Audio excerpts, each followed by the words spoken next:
So again, thanks for coming. We've got a lot to cover off.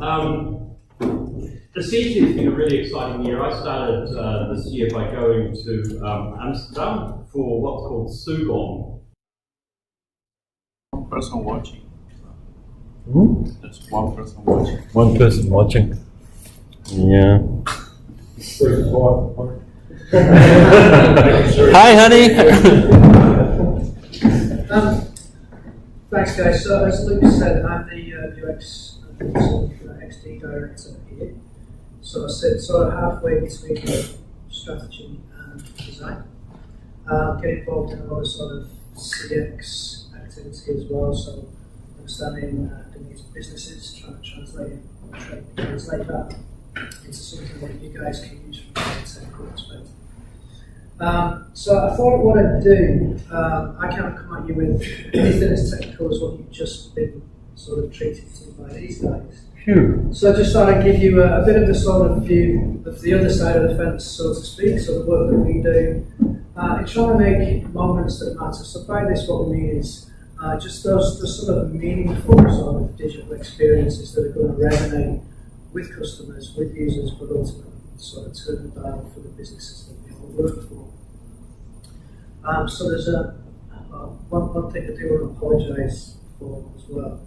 This isn't specifically a Sitecore thing, there's a bit of a Dolby as well, so please don't shoot the message. So this is just a bit of upfront platitude, just to say that our CX teams design end-to-end experiences that ensure clients are connected across all channels and touch points. Yeah. But when we try and do it is in a way that customers expect to interact with brands today. This has been the big movement. What it's done is taken us from this situation that's kind of been in place for many, many, many years. Since the dawn of advertising, what we've always tried to do is make money for the business, shift the dial for the business, always work for the man. But now where we're at, the customer owns that brand experience. They're the people that dictate how businesses should run. And we hold this guy up as being one of our heroes. Love him or hate him, this guy is amazing. You can see this is just one of the quotes that we like to sort of trot out occasionally. And it's all to do with the fact that Jeff Bezos believes he's built his quite sizable empire by always going for what the customer needs. And he believes that he's successful not when somebody buys his service, it's when somebody uses his service or his product. So he said, above all else, align with customers when they win and win only when they win. So yeah, he's a bit of a hero. And just to sort of throw it back a little bit towards what you guys have been talking about tonight. He was talking about personalization 20 years ago. And there's a quote that I pulled out here. So he was asked by somebody to describe what he meant by personalization. This was in like the year 2000 or something. And he said it's when you go into a bar and sit down, the bartender puts a whiskey in front of you without you even having to ask for one. That's his definition of personalization from 20 years ago. So yeah, he kind of knows what he's doing. So how do we do this type of work? I'll just give you a little bit of an insight into how we do it. It's a great experience design is informed by evidence-based context, understanding what users actually need. The more context we have about all influences of the experience, the better decisions we can make for our audiences.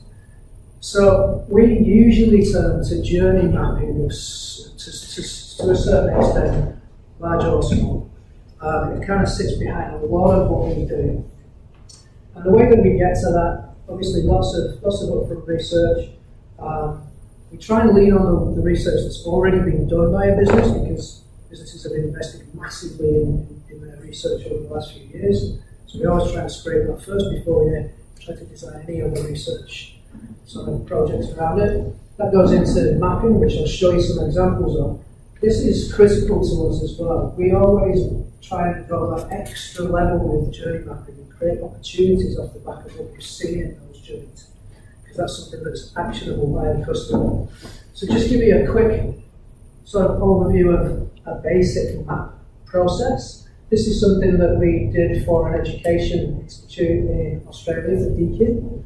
It's one of the journey maps of a student. So we typically frame them up like this. It might be they're unaware, then they consider, then they decide what courses to do, then they apply, there's a waiting period, and they sign up and start with their education. The swim lanes that sit beneath each of those, so there's a sort of what we say is an above the water line and a below the water line. So above the water line is the customer's actions, pain points and needs at each stage in this journey.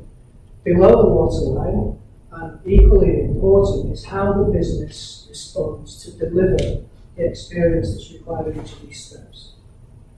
So with that as the sort of theory, this is one of the many maps that we generated for Beacon, so you can see that process played out there. You can see the journey that they went through: awareness, discovery, exploration, application for a course and then completion.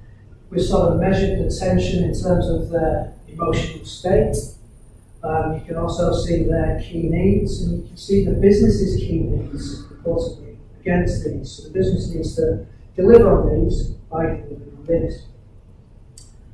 But as I mentioned before, importantly, we always add this extra layer, opportunities and principles. And these don't just relate to digital, these relate to people, processes, systems, the way that the business itself can respond and react, change the way that it works to deliver this experience. So what I thought I'd do with that sort of in the back is kind of show you a similar process applied to Nissan in Australia. The reason for doing this is that it resulted in quite a neat sort of innovation technical project that you guys might see some value in because of the way you work with Sitecore. So yeah, Nissan, similar process: research, mapping, opportunities, strategy, and it's a design and build. So the first part of the research, very, very high level landscape context. That's customer loyalty first, 67 vehicle brands in Australia. So how can Nissan continually build customer loyalty with all of those other vehicle brands in the face of those customers? In terms of mobile, obviously a big talking point. 60% of auto buyers surveyed indicate they use the smartphone. That's no surprise. But how can Nissan leverage that to take advantage of the trend?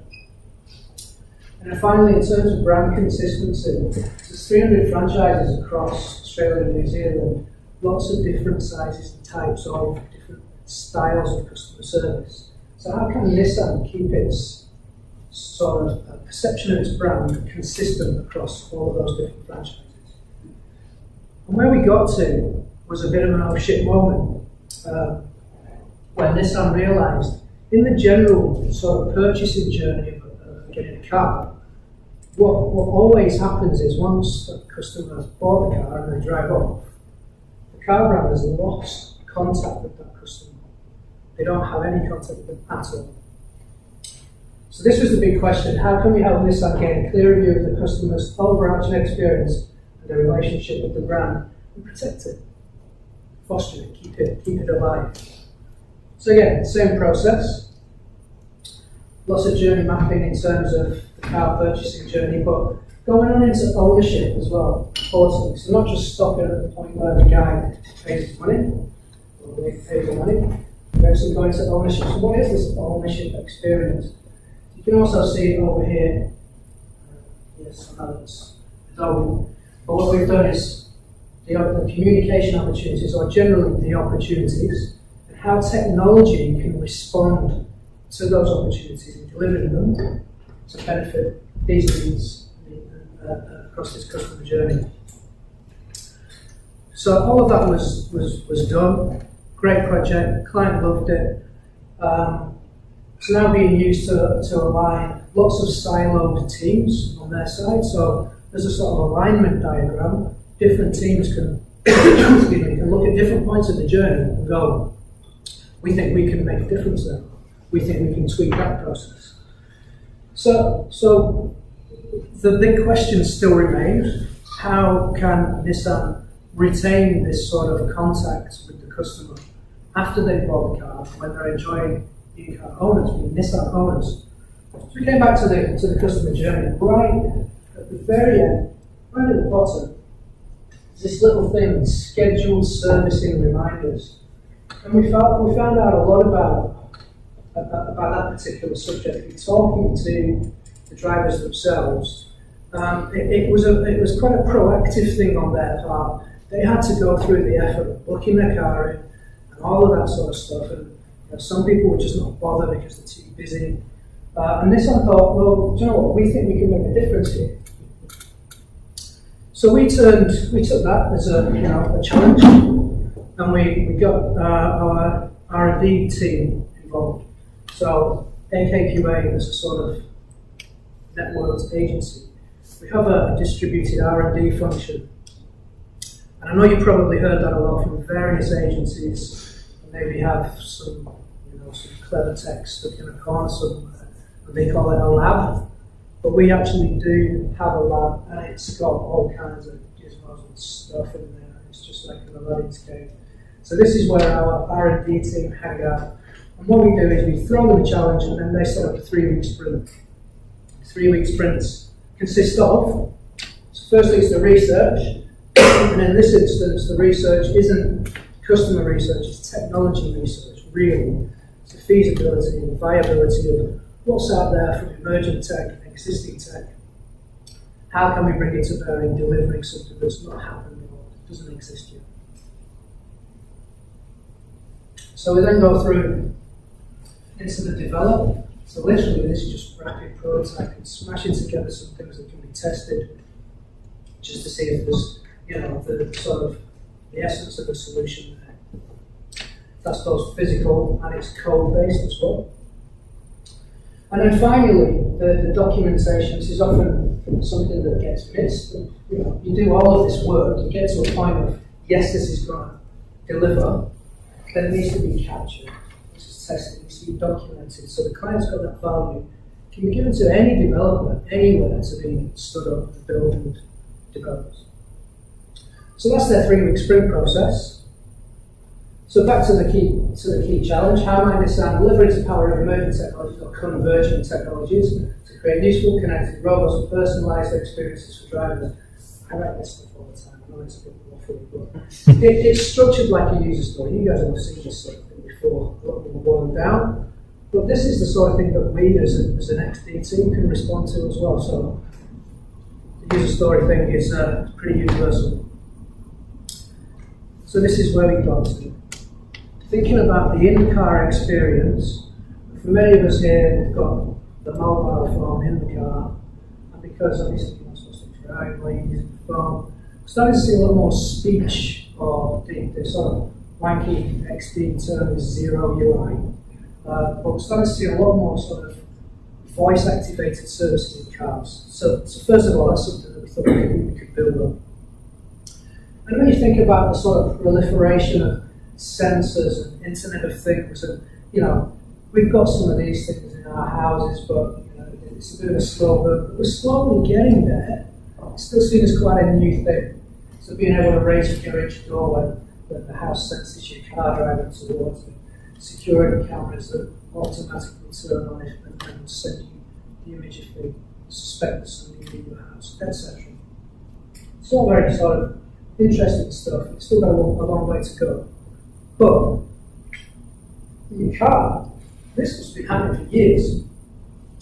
There's lots of sensors, lots of automation, and there's this universal thing, the OBD, that sits at the heart of most of the cars that are out there at the moment.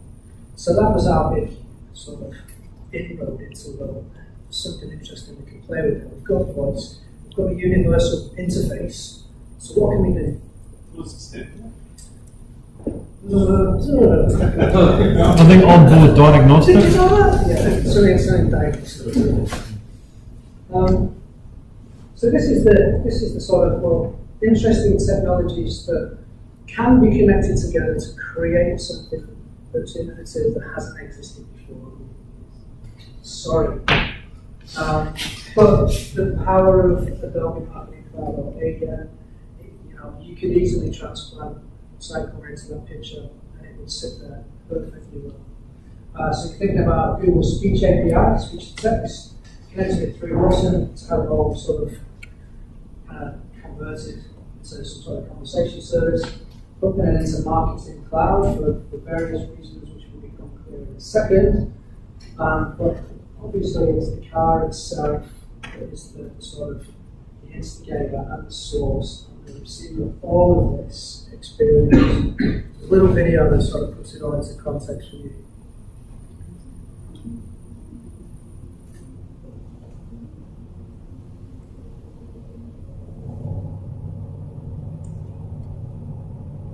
Oh, listen. Hello Tom, what can I help you with? What's that light? That's the service due light. You have driven 20,000 kilometers since your last service. It might be time for a checkup. Would you like to know more? Yeah, remind me when my Nissan was last serviced. Your Navara STX was last serviced 6 months ago at Dandenong Nissan. Would you like me to book you in there again? Yeah, please do. I can also arrange a courtesy car. Looks like a Navara 2017 model would be the best fit. Does that suit you? Yeah, sounds good. Based on your calendar, and the next available booking is Tuesday the 14th of March. Does that work for you? Could you make it Wednesday? Booking in for Wednesday 15th of March. Is this correct? Yep. Thanks Tom. You will receive an email to confirm. Is there anything else I can help you with? Not today, thanks. Thanks Tom. Have a great day. So as you can see, his experience there, he's done all of that stuff without his hands even moving the wheel. All of those connected technologies have allowed him to query what that sort of fault is with his car, which is then interrogated some database somewhere that's responded with his service for one line. He's been able to book a service and have a confirmation back to his own personal calendar. He's then been able to query sort of the availability of the replacement car, and then he's booked that as well. But that's, I mean, for us, that was a really lovely way to sort of create this connected experience that just simplifies things for that guy. So from Nissan's perspective, they've seen this, absolutely loved it. It's gone into production now. But in terms of delivering on the key challenge, what it now means is that for him, that's actually Nissan talking to him. It's not the dealer, it's actually Nissan. So we build that connection back, and then we can start to build on it again using similar technologies. So there you go. I just thought I'd give you a bit of an insight into kind of a broader piece that we get involved in. This is probably not applicable to most in the room, but it's just some key takeaways from this type of project. So I always start with what matters most to customers, not what matters most to the business. If we get it right for the customers, ultimately we get it right for the business. Journey maps, don't just map a journey and walk away, actually make them actionable. So what does this mean? Is it an opportunity? Can technology deliver on this? And so forth. Leveraging existing tech as well. You don't need to just turn to emerging tech and new shiny things. You know, there's a lot of powerful technology out there that the clients are already sitting on that we can leverage. And then opportunities. No need to boil the ocean. If you've done the first bit right, as you can see from the Nissan journey map, it was just a tiny little thing right at the end of the journey that we've been able to deliver on. And there was hundreds of them. So that's the kind of benefit of just focusing in, really zeroing in on knowing the customer. So that's me. Thanks, guys. Thank you very much, Neil.